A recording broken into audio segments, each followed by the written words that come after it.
تین چیزیں حافظے کو قوت دیتی ہیں: روزہ، مسواک، تلاوت قرآن پاک۔ تین چیزیں بائی کو بائی کا دشمن کر دیتی ہیں: زن، زر، زمین۔ تین چیزیں انسان کو تباہ کر دیتی ہیں: حرص، حسد، غم۔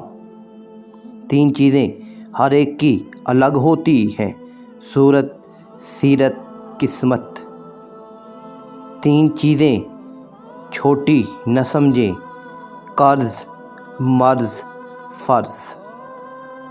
تین چیزیں ایک جگہ پرورش پاتی ہیں: پھول، کانٹے، خوشبو۔ تین چیزیں انسان کو زندگی میں ایک بار ملتی ہیں: والدین، حسن، جوانی۔ بے وجہ اداسی کا بڑا سبب حد سے زیادہ تنہائی و فراغت ہے۔